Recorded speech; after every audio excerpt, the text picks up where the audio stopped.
My name is Randy Howell, and you're listening to the Faith and Fishing Podcast.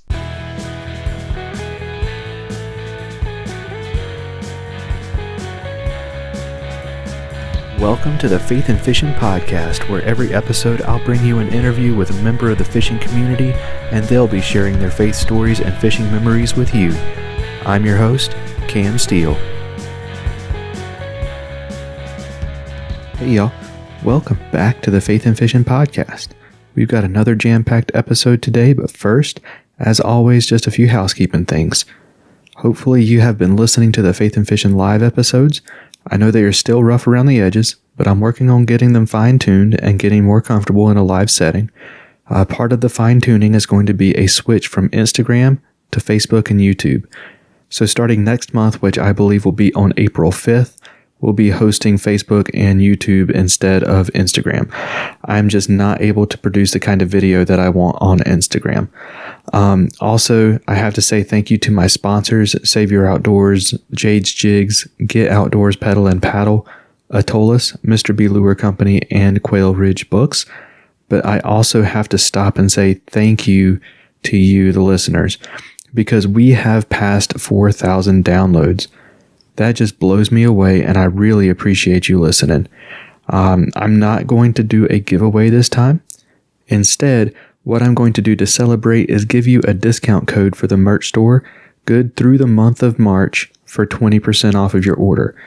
The link to the merch store is in the All Things Faith and Fishing link in the show notes, and until March is officially over, you will get 20% off whenever you use promo code FNF4K at checkout. That's FNF like Faith and Fishing, the number 4, and the letter K. So hoodies, shirts, stickers, y'all go for it. I also started a Patreon page.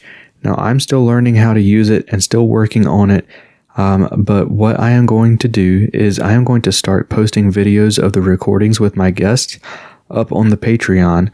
So you can go over to patreon.com/faithandfishing and click to become a patron.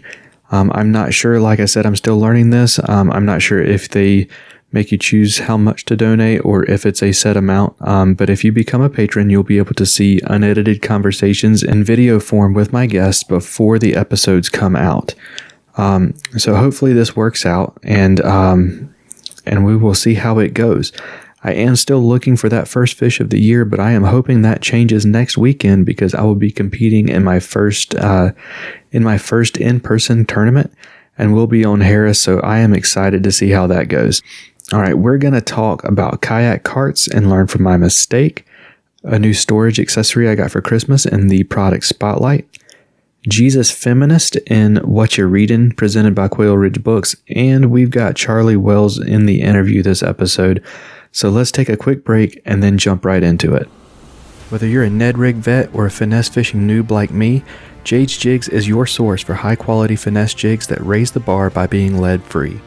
Using a tin bismuth alloy not only makes Jade's Jigs eco-friendly, it also makes the jig lighter so you get the same profile with less weight for the fish to feel. Check out jadesjigs.com, that's JADESJIGS.com, to see their full lineup of jigs, styles, and colors. And since you're a Faith and Fishing listener, you can save 10% on your order by using promo code FNF10 at checkout. Atollas, based out of Charleston, South Carolina, is an eyewear accessory and gear company focused on enhancing your time on the water. Their floating sunglass retainers are the most technically advanced around. Over 5 years of engineering, testing, and exhaustive feedback from paddlers, anglers, and watermen have resulted in a patented design in a class of its own. They're incredibly light and comfortable, built for durability, sport a sleek, minimal design, float virtually all brands and models of sunglasses, and they're backed for life. So if you break them, Atollas will replace them. No questions asked. Whether you're fishing, kayaking, or boating, Atollas will save your shades from the drink. Head on over to atollas.co to check out their gear and use promo code FAITHANDFISH15, that's faith the letter N, fish the number 1, 5, at checkout to save 15% on your order.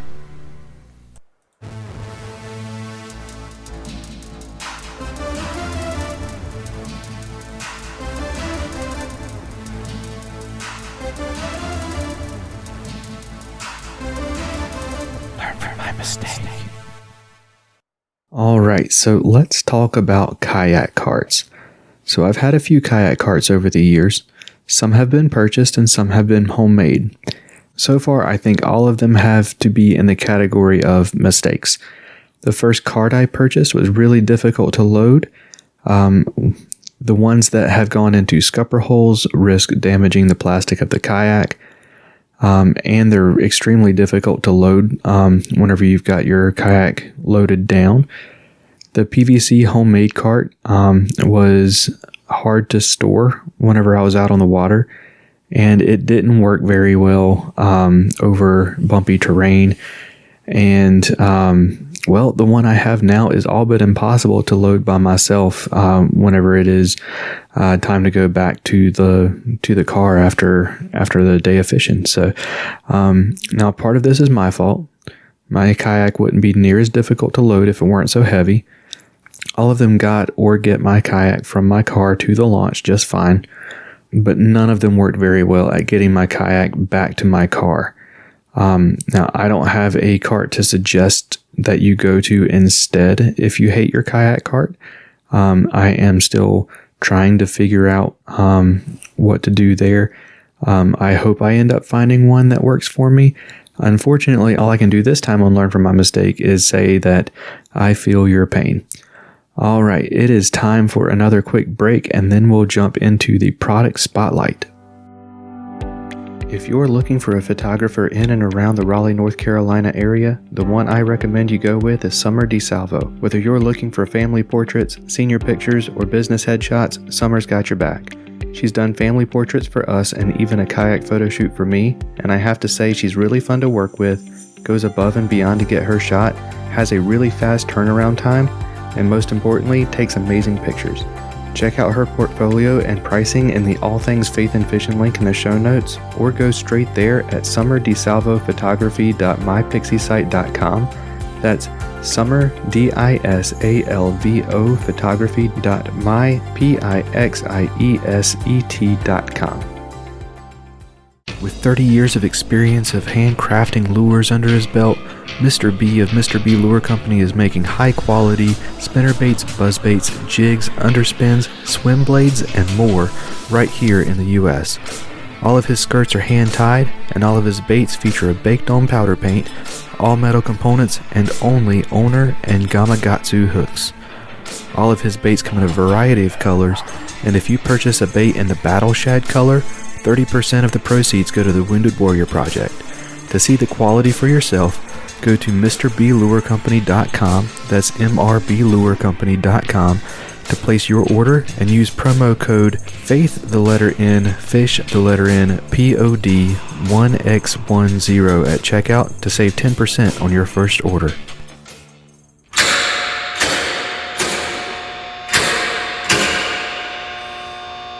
This time on the product spotlight, we're talking about a product from Yak Gadget that has made things a lot more comfortable for me, and that is the bump board holders. So if you've seen pictures on Instagram of my kayak setup, you know that I was keeping my catch board in the bottom of the kayak between my legs. Part of it was under my seat, and part of it was over the cup holder and under the fish finder to keep it in place. It was keeping me from being able to use features that were molded into my kayak, like the little spot for, just one Plano 3600 and the cup holder. It was creating clutter, and it was difficult to get in and out of the spot whenever I was only using one hand, which, like one usually does, is when they are landing a fish. So now Yak Gadget comes in with this product that holds the board in place. They have 3 different styles. One holds the bump board up off the tracks.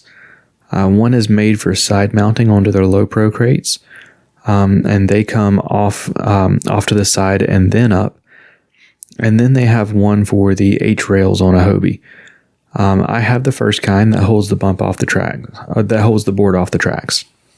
There are a couple of places that work on my kayak, and I did try it out a lot to see where the right place was.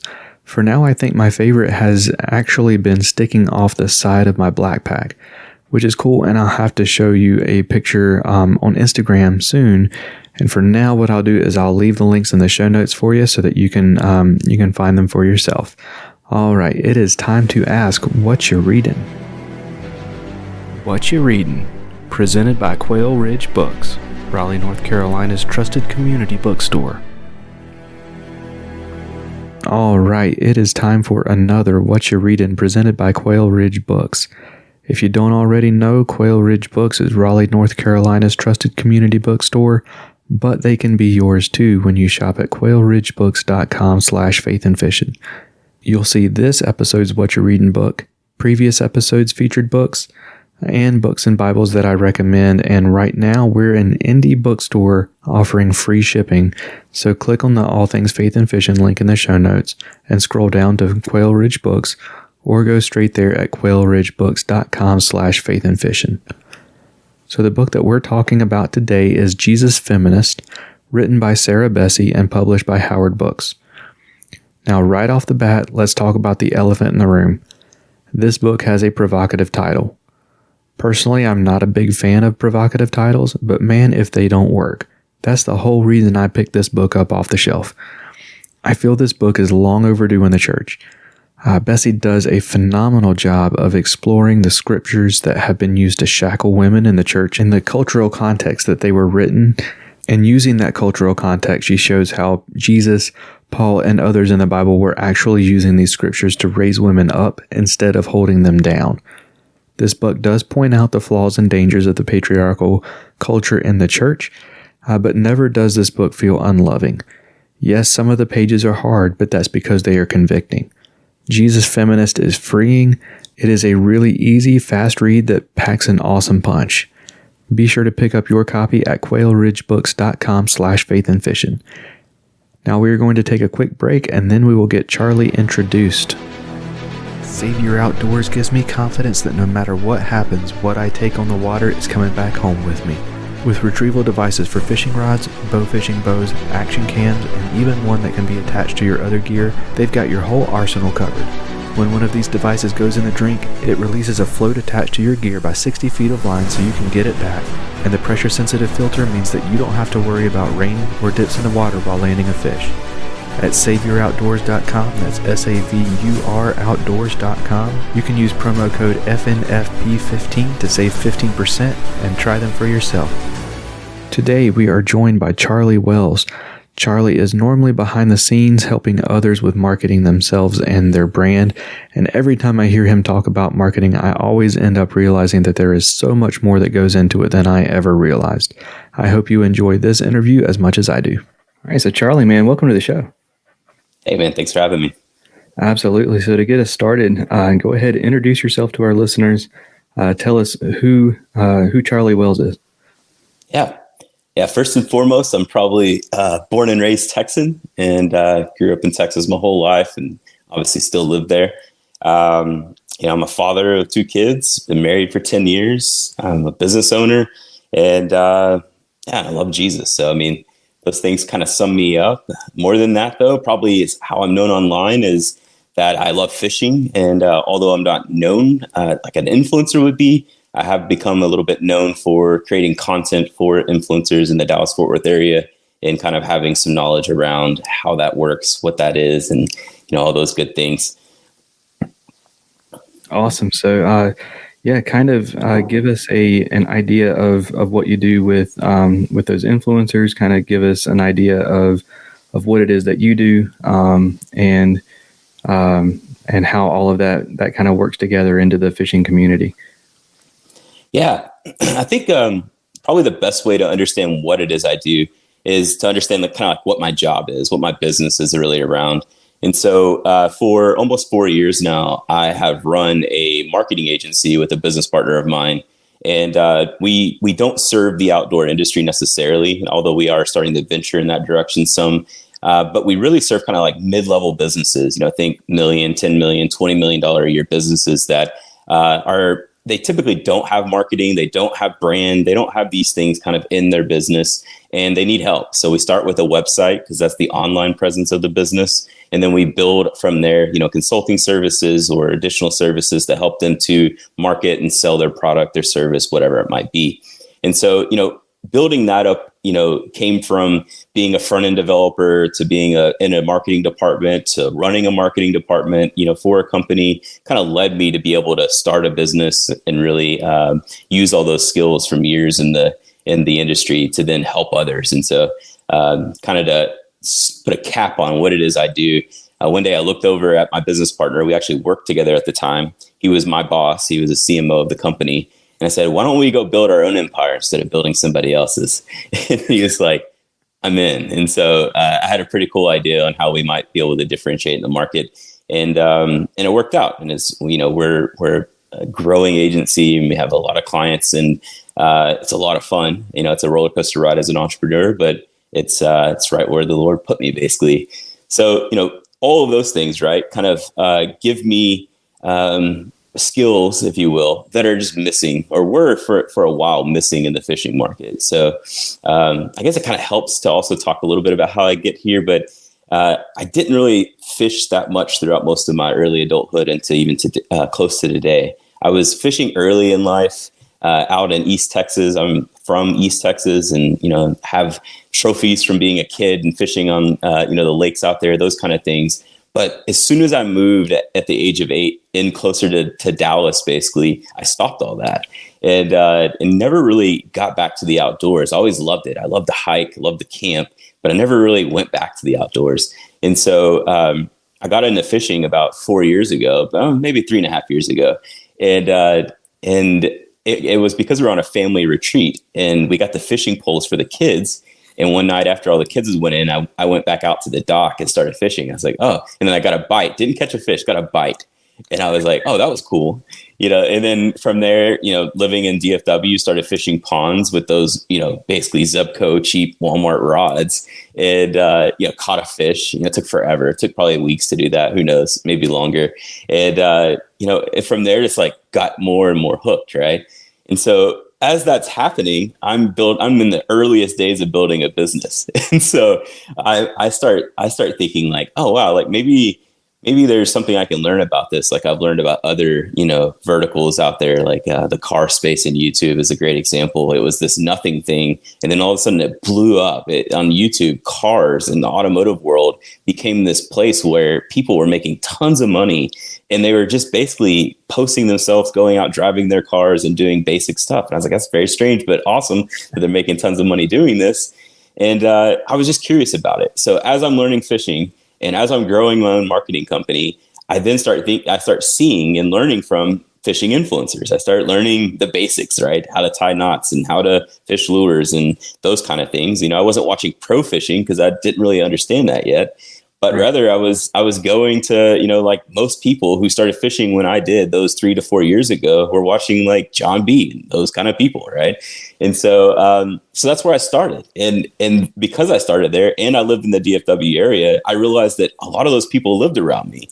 And so then I was like, wow, maybe there's an opportunity to not only meet these people, not only to fish with them and learn from them, but maybe to learn more of the business, the back end of what's going on with what they're doing.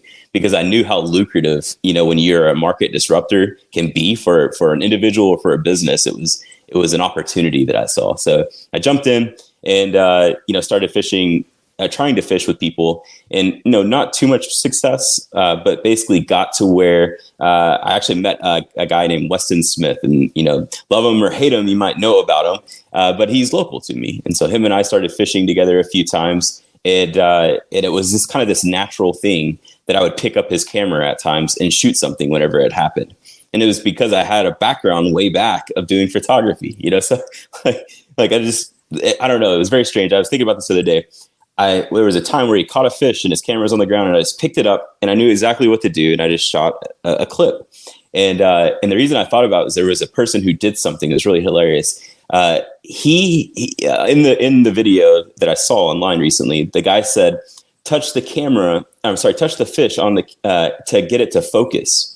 And when that was said on this is a reel or something, who knows what it was, the guy touched the fish. He reached out past the camera and touched the fish. And and as funny as that was, or to hear that, I actually did that whenever I shot this little video for Weston. He said, touch the fish to make sure it focuses. And I reached out and I touched the fish. And I'm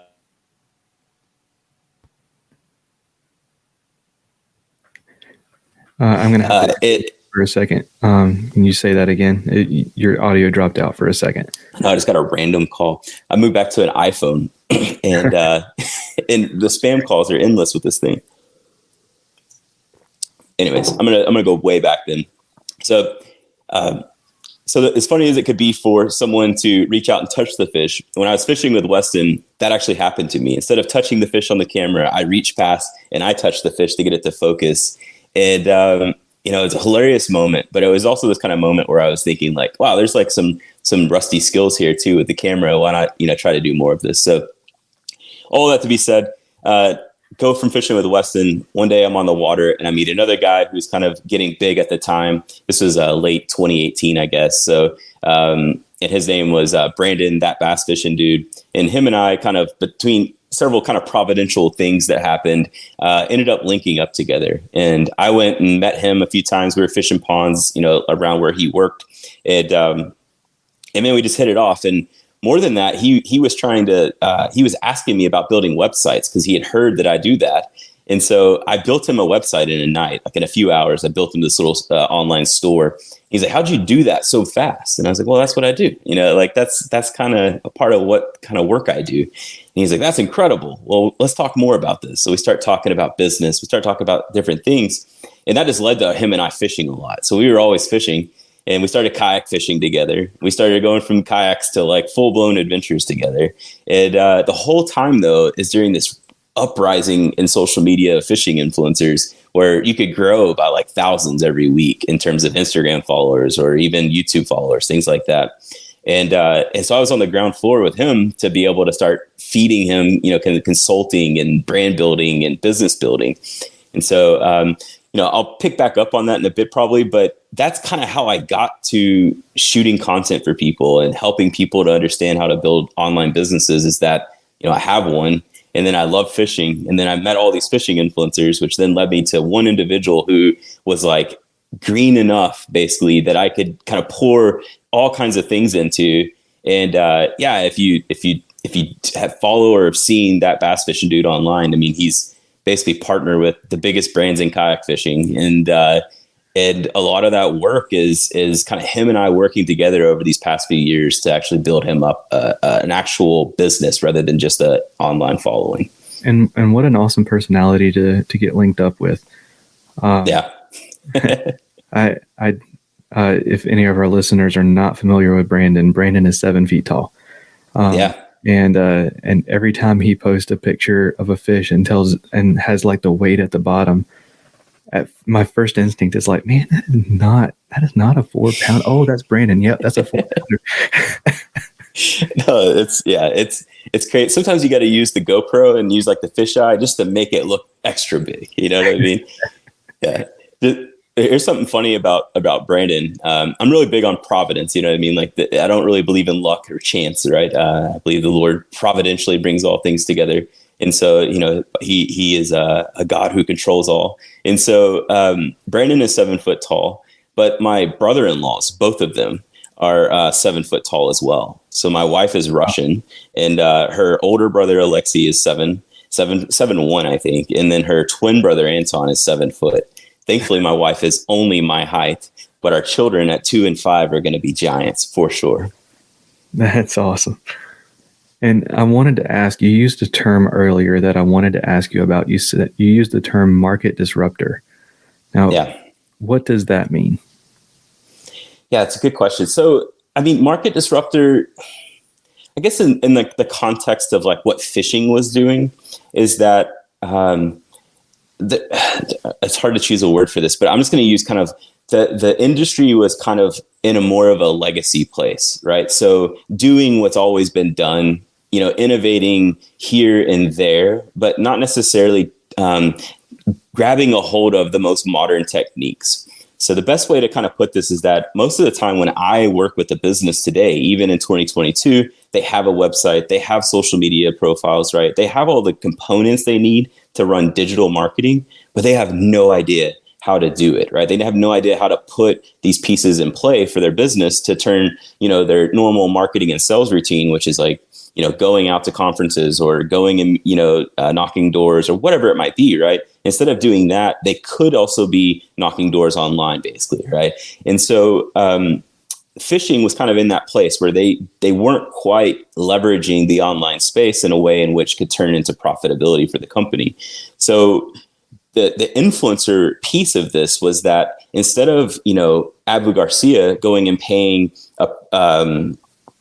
anyone, let's just say a local tackle store or maybe even a pro, $10,000 to do an ad campaign, they could pay an influencer $4,000 to do an ad campaign, and they would get high-res professional photography. They would get further market reach on the online space because the pros or those stores didn't have online representation. So they were able to use influencers as a channel to market to people. I'm saying they were, but before the influencers disrupted the space, they couldn't do that because they had no reach, right? And so with influencers coming in the space, they had more views on their videos. They had more views on, the ad campaigns they would run on their social media profiles. They had more engagement with comments and feedback and, kind of brand loyalty, if you will, because even a person as a brand, it's called personal branding.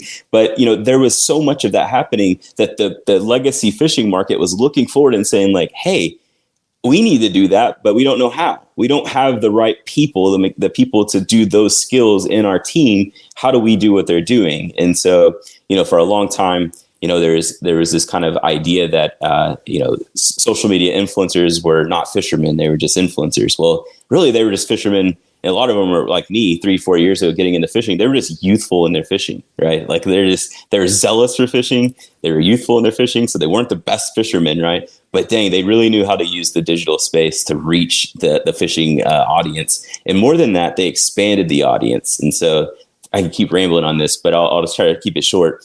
If you think about fishing before social media, the only thing that I know is that there was professional fishing on TV in these short segments, right? And right. So that would be like if you go watch Bassmaster Classics or Elites or something from a few years back before all this happened, it was like this highlight reel. You know what I mean? But you watch it today and it's live television. Me and Brandon watch MLF every tournament. We talk back and forth all day long while we're working.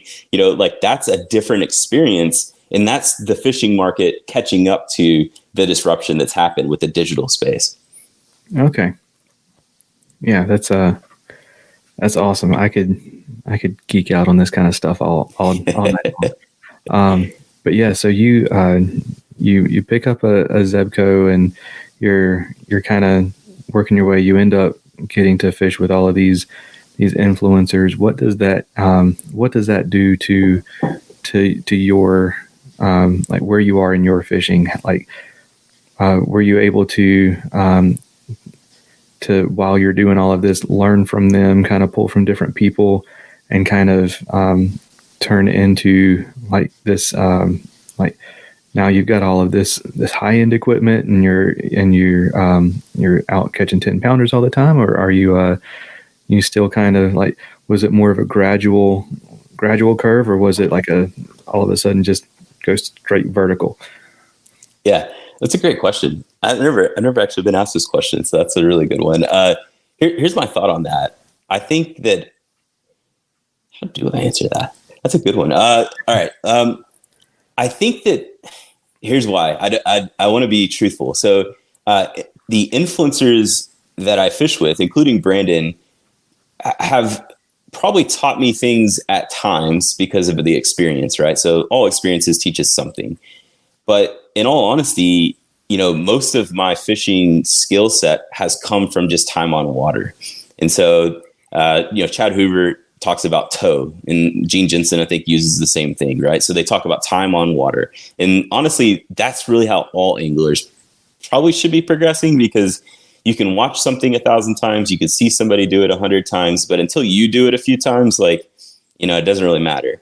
And so my real kind of blessing and benefit is that I can just take off and go fishing most days. And so now, I also work 18 hours a lot of days too, but I can, like this morning, I blocked out till 11 and just went fishing because I really needed to get out and go fishing. Right.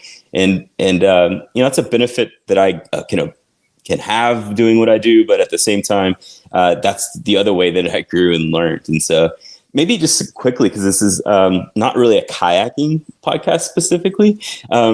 For me, progression really looked like that Zebco rod and ponds, and then ponds to, a little bit better equipment like bait casters and other things, but really kind of still cheap. And then from that, catching more and more fish. And then from that, kind of desiring to understand the water rather than just be able to catch a fish. Right. So that desire to get on the water brought me to kayaking because it was a low cost entry to the water.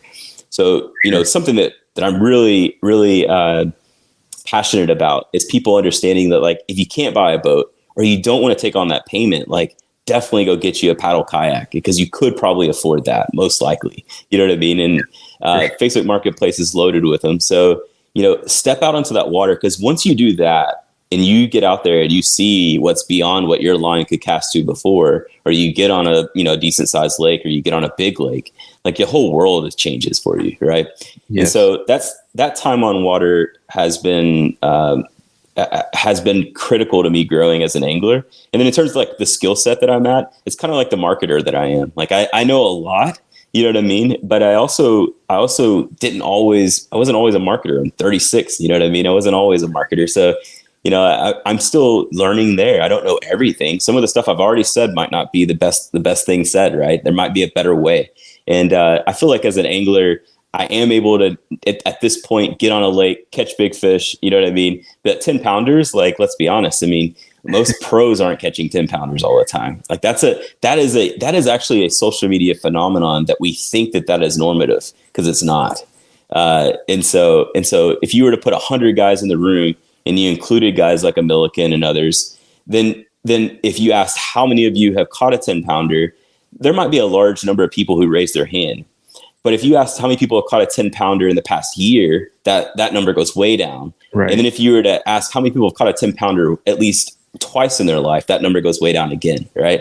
And so social media allows us to see the whole world at one time, which honestly, despite the fact that we live in it, I don't think God made us for such things. And so it's self-control and discipline that keeps us from believing everything that's out there. Right. For sure. Yeah. Well, let me phrase this: believing everything that's out there as it's normative. Like, so today I caught a over, I don't know, it's probably a 20-inch fish, a 4.5 pound, maybe more fish. And I threw it right back because the fish were schooling. I have a buddy who lives not too far from you, whose PB is less than 4 pounds. That fish would have been a fish of a lifetime to him. And 3 years ago, that fish would have been a PB for me. You know what I mean? So, that progression, that to me, good angling means you can put fish in the boat. You can find the fish. You can put your lure, present it to them. And being a professional or an expert, like, I don't think that's in my cards probably ever. That's awesome. All right, man. Well, let's you've mentioned it a lot already. Let's dive into the faith side of things. So, kind of in a nutshell, what is it that you believe, and tell us the story of how it is that you came to believe that. Yeah, absolutely. Yeah, this is something most people in the fishing world don't know about me either. But fascinating about the fishing world is that a lot of people, profess their faith in God, and so it's fascinating. It's cool to see pro fishermen professing God as good and gracious, and even in the tough times is great. And so I love that about fishing. Myself, I grew up in a pretty tough environment when it comes to family structure and everything else, and it's primarily on my father's side. My mom was and is a incredible woman who went above and beyond to care for me as a kid, but I basically went through, a terrible childhood with just all kinds of crazy stuff and things that are just more than I would ever say online. But that was overshadowed by a mom who, basically for my whole life would say, like, look, I don't know what to do here. I don't know how we're going to get through these things, but God is going to care for us, just trusting God. Right. And so I had a mom who said that to me, but that doesn't mean I actually picked that up. Right. I just had a committed mother who cared enough for her two boys that, we grew into men, so, thank her for that. You know what I mean?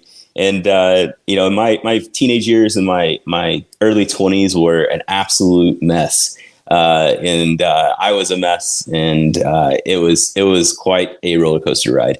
And so come 24, 23, I started to try to become a diabetic educator. I'm a type 1 diabetic and have been for almost 15 years now.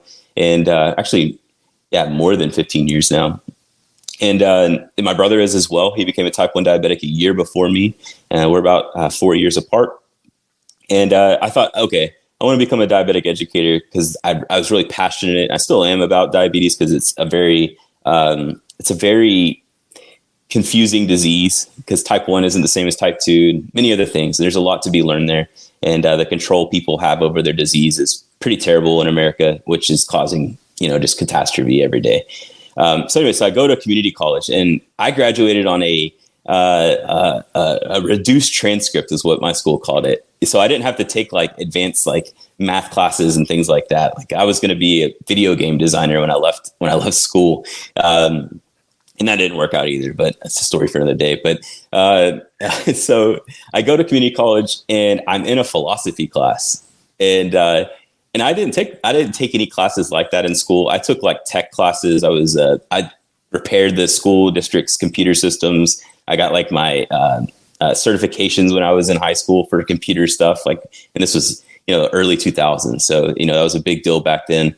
But I go to this philosophy class, and I'm sitting there, and I don't know anything they're talking about. But what I did see is that the Christians in that class that would say that they love God and they would try to hold an argument against the teacher or other students in that class would be demolished. Like they would be destroyed in this class. And I was like, oh my gosh, I don't know why you believe that, but you shouldn't, because you're not able to defend that at all. And that was my actual thought. I'm not saying that now as a Christian looking back, like that was what I thought. I was like, this is terrible. And then I started thinking like, hey, my mom believes in God.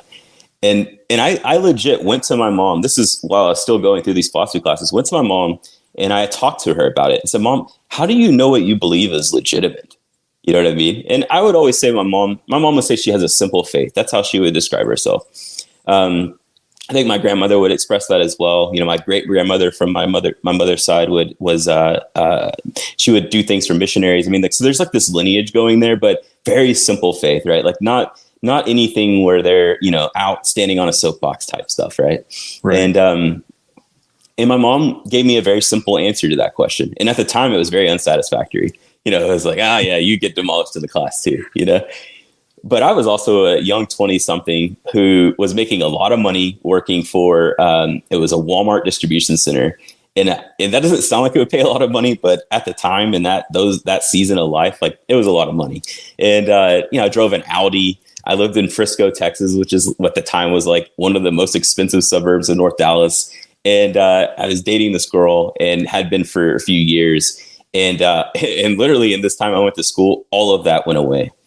Every bit of that disappeared. I had lost my car. I didn't lose my car. I lost my apartment. I quit my job thinking I was smart enough to do something different. And more than that, I lost my girlfriend at the time. And the Lord is good. I'm glad that happened. But I eventually lost the car, and I was living in my friend's little office without even a real door on an air mattress with nothing. And I was going to school in philosophy class. So I came home after having like many of these classes. We would go get drinks with the philosophy teacher afterwards at the bar. And I was just thinking about like, what is life? Like, what is this world we live in? And I'm going to drop the name of this right now, but there is a principle, and I cannot remember what it is. I hate when I can't remember the name of something, but it's basically is if you believe in God, better to believe in God so that if you die, then he is true, you won't go to hell, rather than not believing in God. And if you die, you find that God is real and you go to hell. Right. So there's a philosophy thing here. I was like, that's interesting. That got me thinking a little bit. And then I realized that was a pretty shallow argument for God, but it just got me thinking. So I'm sitting in my buddy's apartment, in my little air mattress room. I'm getting into phenomenal shape at the time because I had nothing else to do but go to work and figure out life. And I started to really ask some serious questions about life, like what is life? Like what is the purpose of all this? Like why are we here? Why does it matter if I want to make this amount of money? What does it matter if I drive an Audi? You know what I mean? Like, who cares about what someone looks like? You know what I mean? And these all sound like pretty basic questions, but most people never ask them. So, right. And so I was writing it down. I was trying to figure this out in my head. Like, what do I think about all these things? And I didn't know. I was totally confused. And so this was kind of like, I would call this like the earliest calling of God, and not to drag out every piece of the calling. I'll keep it shorter going forward. But, that moment was kind of like a pivotal moment in those early 20 years, coming from a partying, crazy, absolute just mess of a person, trying to get a future in front of me and having the hardest time doing that, you know what I mean? And really just failing in every direction because of just ignorance and really just stupidity. So then this kind of like rock bottom moment, right? And so I eventually, at my job that I was at the time, I worked into a management position, and I was overseeing kind of an automotive service area of this business where we would do like details and car washes and take cars to dealerships for people and things like that. And it was really high end clientele. And I had a guy come work for me, and his name was Jason Glenn.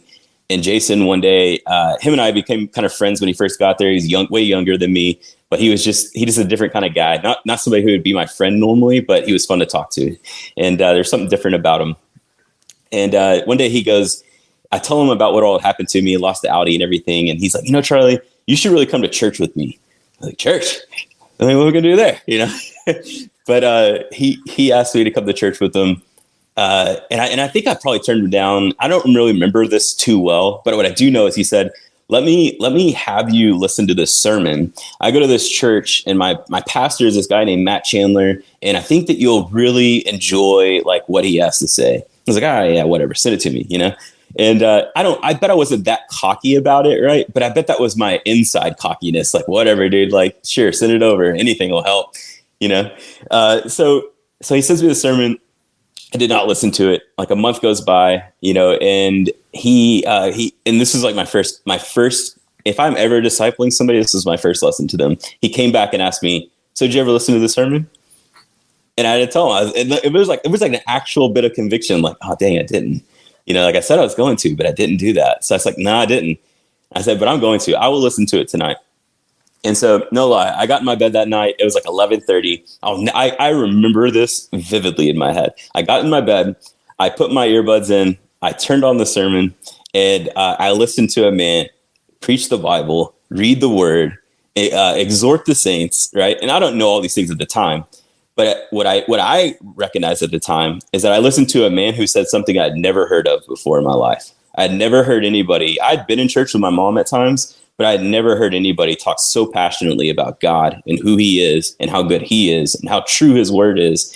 It was just a whole other experience. And I was like, wow, that was interesting. I don't know what just happened there, but I'm intrigued. I've never heard something like this, And so I told Jason this. Jason's like, well, come to church with me. And so Jason, again, is not my kind of buddy. His friends are like upper middle class kind of guys. You know what I mean? Like they're like a different breed of people. That's when they're like, I was around them, and I felt like I didn't belong. You know what I mean? But that didn't matter. Like they invited me in to dinners, to church service, to gatherings, to barbecues, and all these things, all because I had this interest in learning about Jesus, And so I was going to church with them for probably a month or two, and then I started going to church by myself. And so because they weren't always going to church themselves, right? I mean, they love God, they were believers, they they were very dedicated to the Lord in the church. But I started going, and I found myself many times just sitting in the pew looking around like, I know nobody here, but this is cool. I don't know what's going on here, but I like being here. And so Jason's talking to me about God. He's like, hey, man, like you're starting to understand this stuff, but you're not really responding to it like, hey, I believe. I was like, well, I don't think I believe yet. I don't think that's how it works. Just say like, I believe. And so to get to the point, how did I become a believer? all of that is necessary because none of that is actually good. All it is that I was a man who was lost. I was a man who was at the bottom of myself and had nothing. You know what I mean? And the Lord was gracious enough to start calling me to himself. And so one night this was the Village Church, which is a really large church out of the Dallas-Fort Worth Metroplex at the time. They've since dispersed, having satellite campuses and things like that. But they have Group Connect where you get into small groups, those kind of things. And I just said, like, I'm going to go to that. I'll figure that out. I'll go, whatever. What's the next? And so I'm driving down the tollway and I'm running through my head this whole conversation about God and who he is. And I was recalling the gospel that I'd been hearing preached and I was learning to myself, thinking, yeah, people are wretched. People are off. You know what I mean? We all have this inner guilt that we're aware of, but nobody really talks about it. You know what I mean? All these things. And what I realized is that it's not all those people. It's actually myself. Like, I am that sinner. I am that wretch. I am that enemy to God. And man, it hit me like a brick, like while I'm driving down the highway. And it totally overwhelmed me. I was just floored because I had seen at that moment that I was in need of a savior, and that savior was Christ. And so that was how I came to faith. I walked into that church. I met Ron Hewitt. Ron Hewitt is like a father to me. He has discipled me since day one. He is much my senior. And I talked to Ron today. You know what I mean? Like, I met people, I was introduced to people, and more than that, those people introduced me and set me before the Word of God, which has dominated my life since. That is awesome. Yeah, the kind of mentor in that in the faith role is so it's always powerful to me, seeing. Because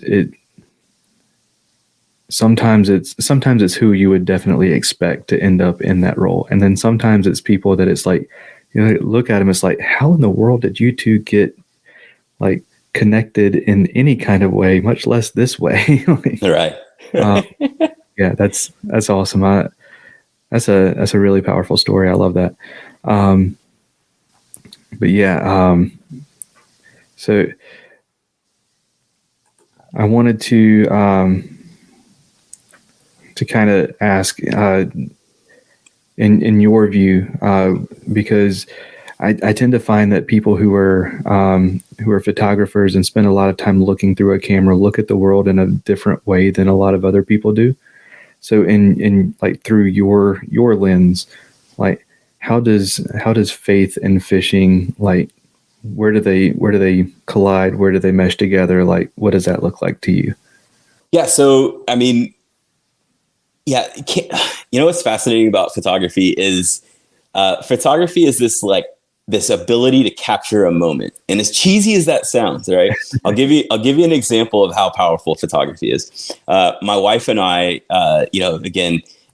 I married my wife 6 months after meeting her, introduced her to Christ, which, I mean, that's a whole other story, a whole other time. But my wife early on, she was like, I don't know. She had such an energy about her. It was fascinating. But one day we were getting ice cream together. Ice cream's like our weak spot. And we're sitting in this little cafe in like Denton, Texas, in the square there. And she is just like, in this moment, she goes, I just wish we could live in this moment forever. And, the beauty of today is I was like, well, we can. And she goes, what do you mean? And I said, here. And I scoot over next to her and I pull out a phone and I take a picture of it.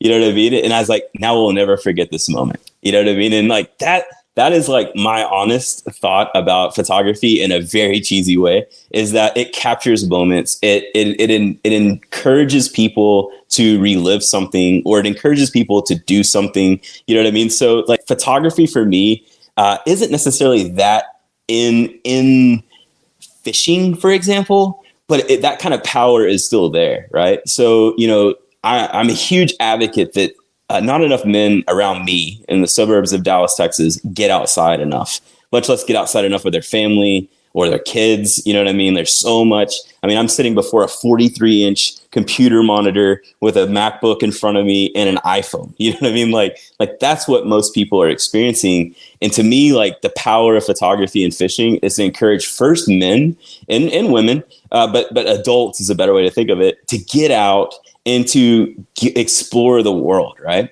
And to know there's something more than that just their door and their backyard. You know what I mean? Like, there's a nature preserve somewhere close to you. There's a trail you can hike. There's a creek you could fish in. There's a something, right?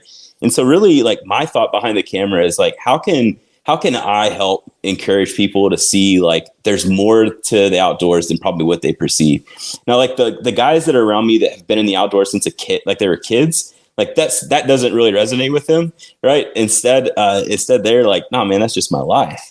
And I get that, you know what I mean? I understand that. But for me, the power of photography and fishing is to, again, encourage those people who might not be thinking about this to go out and do, right? And then the guys that I find that have been grown up in the outdoors their whole life, they just enjoy the entertainment value of it all.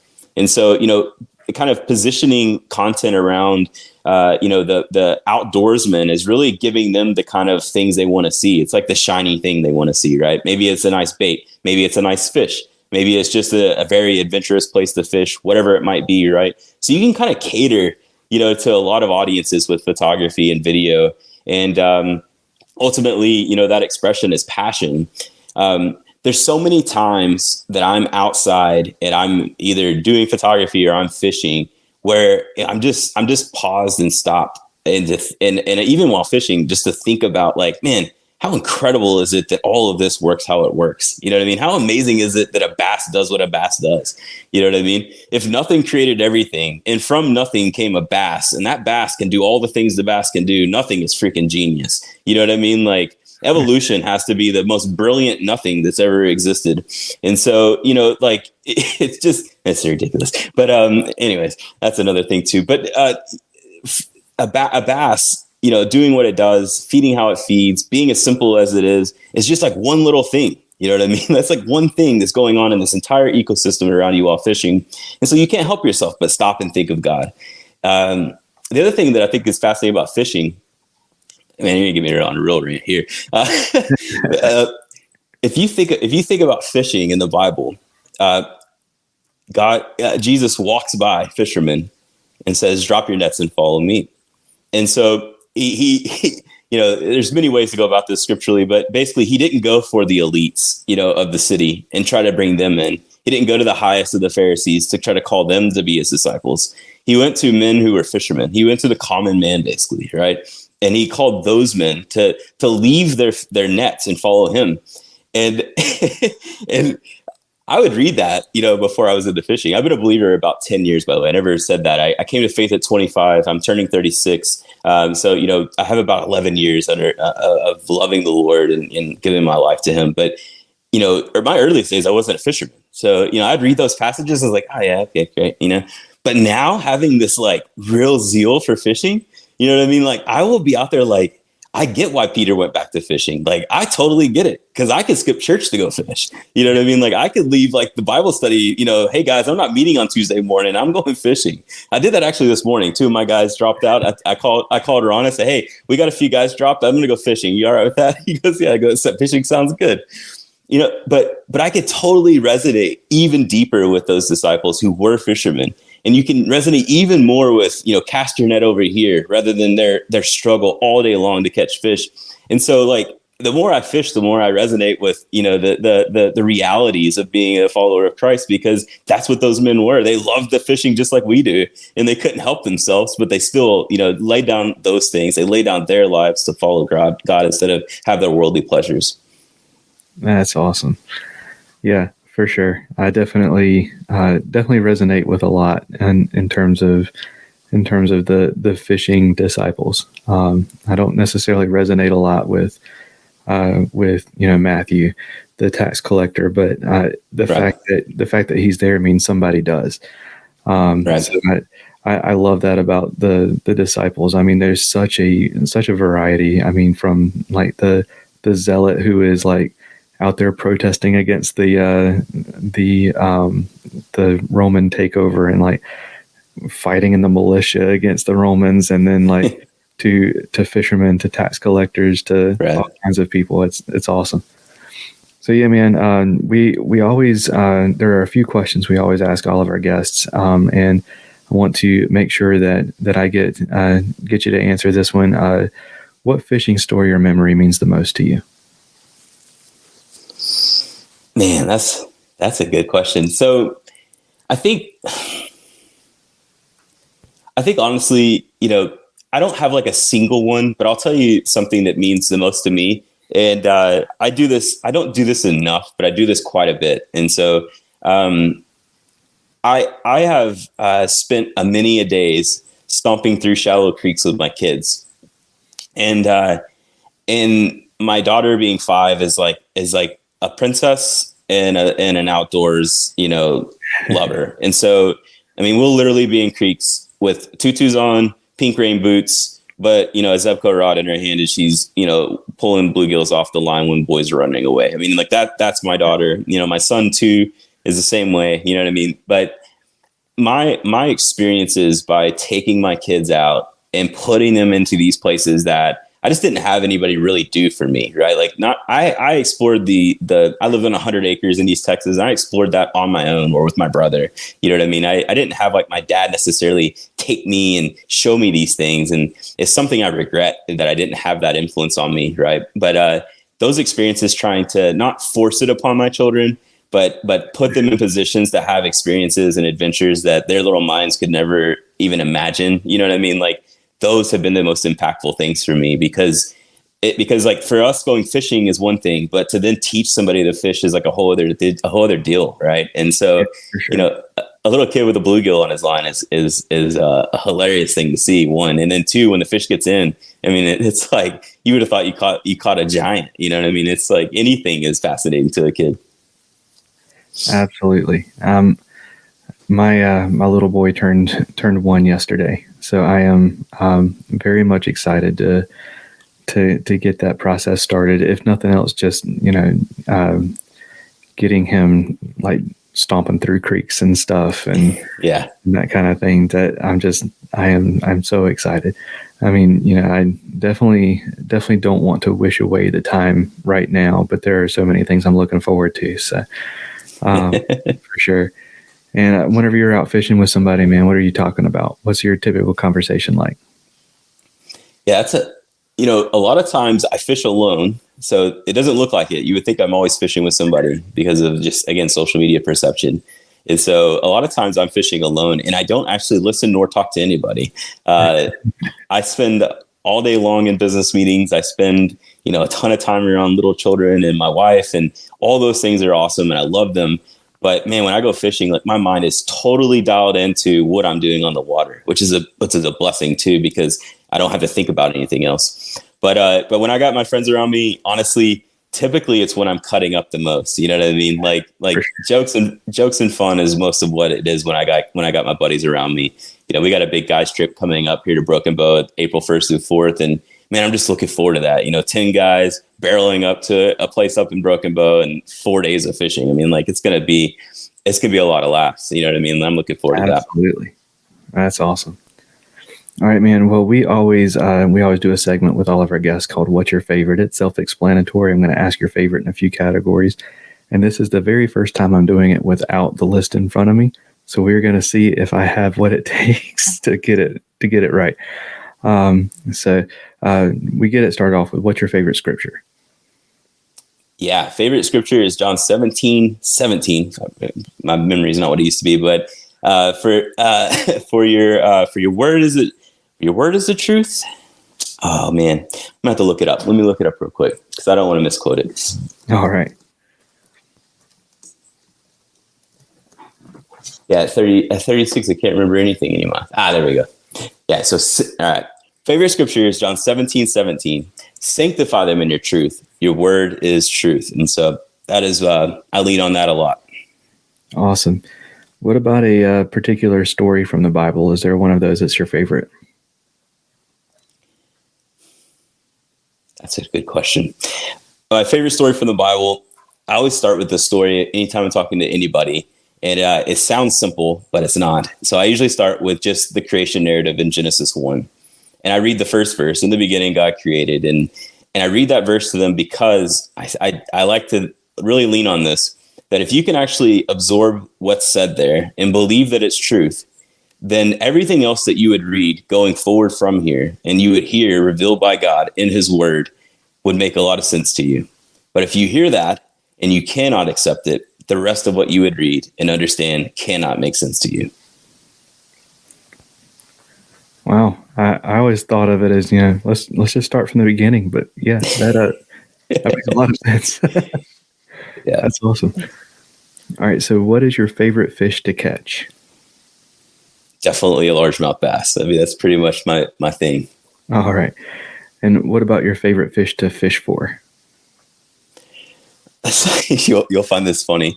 I've become pretty fascinated in the past year with bluegill, and not just any bluegill. Like, I'm really trying to figure out how to catch these giant bluegill. And there's a few lakes around us that have them supposedly, but bluegill aren't always up on the bank, and they do live in the deeps, and there are massive bluegill. And so, and I say bluegill just as panfish, just in general. I'm not even an expert enough to tell you that you could show me 6 of them and I wouldn't be able to tell you half of their names, right? But man, I really want to catch some big panfish because it looks like a blast. And it's also just something that most people don't go after. Yeah, for sure. And are you fishing for them? Like, are you trying to make it an artificial thing, or are you going after them with night crawlers and stuff like that? Yeah, this is why I've been felling, is that I've not used anything but artificial. So, I mean, I should just go out there with some live bait, some worms, something, you know what I mean? But I've been trying to figure out I actually learned this fishing with my kids. How do you catch bluegill consistently? You have a really small hook.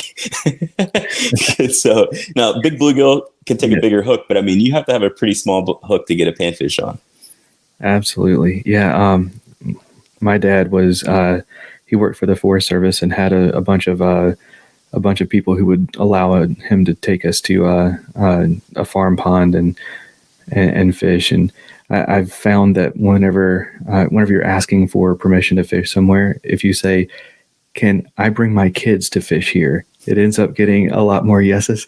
But one of the ones that he would take us to had really big shell cracker, which are the red ear sunfish. And I mean, we would fish for bass until about 10 o'clock in the morning, and then we would tie a beetle spin on and fish for shell cracker. And we would catch some of these things that, like, their mouth was, it was that big around, just absolutely massive. And it tastes really good too. And speaking of, what is your favorite fish to eat? I want to be controversial here and say largemouth bass, but bass are good, but there's a whole thing to that. Culling bass is actually a good thing for lakes. Just don't eat a giant bass. I'd be upset too. Yeah, well, for me, actually, I've actually found that, to me, bluegill is one of the best fish to eat, in my opinion, at least freshwater. But again, I don't have a very expansive experience, right? Like a buddy of mine, Jacob, like he's a guy down on the coast. He's bringing up some redfish. He's bringing up some different fish from the coast that we're going to eat come that April trip. And I'm sure I'll change my mind in a heartbeat once I have something else, right? Yeah, for sure. Yeah, I do love bluegill and other panfish. My mom used to shake and bake with bluegill, and it was fantastic. And a little bass taste fantastic. I like those too. The older they get, the worse I think they taste. But the little ones definitely are great. And how do you like the bluegill cooked? Yeah, funny. Yeah. So we do a lot of catch and cooks when we camp. So it's pretty rare that we actually batter them up or anything. So we usually cook them straight on the cast iron. But we put this I can't remember the brand of it right now, but it's this jalapeno garlic seasoning on them. You get a fish taco going with that on top of the fish, really nicely seared, and then throw a little bit of avocado on there and all the fixings. That's my way to go, man. So I like pan searing them right there, and just leave them right how they came out of the water almost. All right. And since we're talking about food, what is your favorite fishing snack? Man, so I'm a type 1 diabetic. I have more food on my kayak than anybody else. There is a story of me last year getting in a very bad shape by not having enough stuff on my kayak. So my favorite snack, though, is to have actually either a Cliff Bar, that is the peanut butter one, or a plain Larabar, so the original Larabar. And I'll have about 3 or 4 of those on every trip. Now, what does the original Larabar taste like? Because I've only ever had, I think I've had the lemon one and the carrot cake one. What is the original? So the original is only dates. So and if you ever eat dates, they're pretty good. I mean, as a diabetic, they bring your sugar up pretty quick. But the Larabar has like a smoother texture. The only way to explain it is that if you're going to eat an original Larabar, let it warm up a little bit, like in the sun or something. Let it be a little soft, because when it's kind of hard and whatnot, it's not that great. Okay, yeah, I will say one thing about the Larabars is like they're not big, but man, they fill you up like nothing else. Seriously, that's a great point. It's a great snack. People sleep on dates for sure. Dates are a great snack. Awesome. All right. And here we go. What is your favorite body of water to fish? I don't need GPS coordinates or anything like that, but just the body of water. What's your favorite? Yeah. So right now, my favorite lake is a lake that I've, I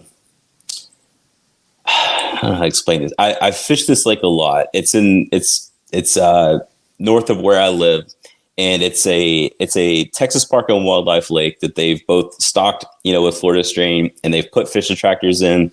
But it's a city lake that does not have a boat ramp, which I have a native Titan, which is like 100, and with everything on it's like 150 pounds, and even with wheels, it's a lot of work to get it up and down these hills. But I love this lake, and so the reason I love it so much is that it has big lake features on a small lake, and so it's only 30 minutes from the house. All kinds of reasons. And I go there quite a few times every week.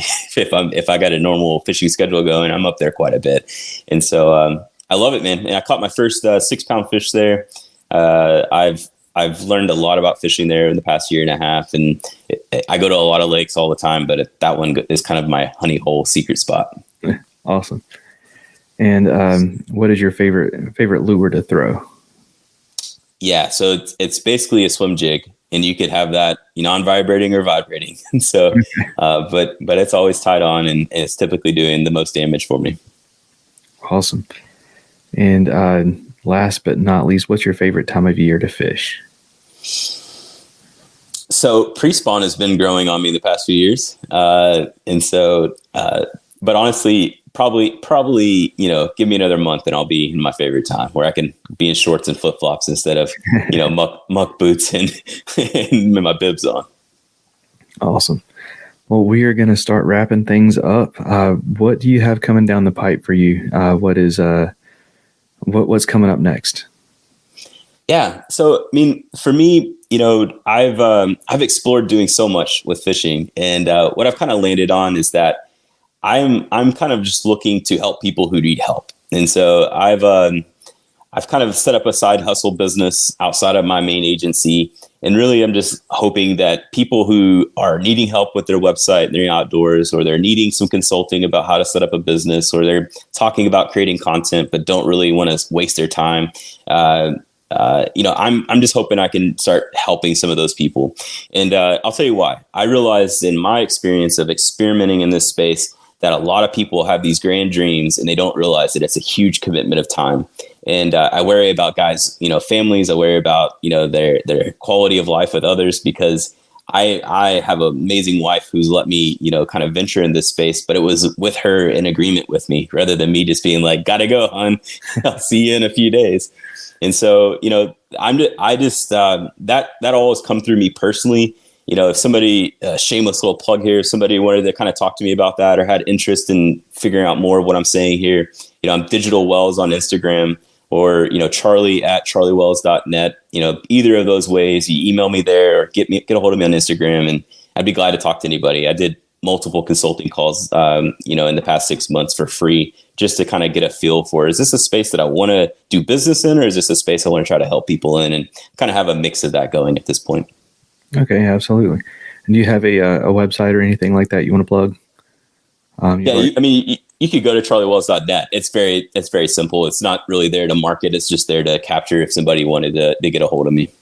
Okay, absolutely. And what about sponsors, supporters, anybody you want to say thank you to? All those good shout outs. I want to give you the open floor for that. Yeah, man. Yeah, like I said, I'm in the back end of the business, so no sponsors. But at the same time, definitely just want to give a huge shout out to Brandon, that bass fishing dude. Him and I have been able to learn so much, as anglers kind of coming up and figuring things out. And so, he's like my guy, man. Anywhere we're going and learning, we're usually together on a trip doing it. And so, obviously, I personally just appreciate most of the people who are known in the fishing space, because they are I knocked on the idea of learning from influencers earlier, but at the same time, because people are willing to put themselves out there, I've benefited from that like so many others. Being only a few years into fishing, I wouldn't have learned as much as I've learned to this day if I didn't have 1,000 different things coming at me every minute. So, huge shout out to those people. There's too many of those to name, but I benefit there. Awesome. Well, Charlie, thank you so much for coming on the show. I've really enjoyed it, and I wish you all the best, man. Thanks, man. Get Outdoors Pedal and Paddle in Greensboro, North Carolina offers a wide range of products and services designed to help protect the environment and enhance the time people spend enjoying the outdoors. With an expansive year-round inventory of kayaks, SUPs, bikes, kayak fishing accessories, paddling clothing, biking accessories, and more, Get Outdoors has established itself as one of the top paddle sports and biking shops in the Southeast. They also offer a wide range of kayak safety and technique courses to get you comfortable in your new boat. They'll even get it rigged up for you. Stop by the shop in Greensboro, North Carolina, or check them out at shopgetoutdoors.com. Another big thank you to Charlie for coming on the show and opening up with us. If you want to follow Charlie, I'll leave his links in the show notes, as well as links to the bump board holders from Yak Gadget and the All Things Faith and Fishing link that will have all of the sponsor links, including the What You're Reading link for Quail Ridge Books, social media, including the new Patreon page, the website, and the merch store, where you need to be sure to use promo code FNF4K for your 20% off discount through the end of March. That's going to do it for this episode. Y'all take care, and God bless. Thank you for listening to the Faith and Fishing podcast. Faith and Fishing is produced and hosted by me, Cam Steele, and is sponsored by Jade's Jigs, Get Outdoors Pedal and Paddle, Save Your Outdoors, Atollas, and Mr. B Lure Company. Be sure to give us a rating and a review, and to subscribe wherever you listen to podcasts. That's going to do it for this episode. Y'all take care, and God bless.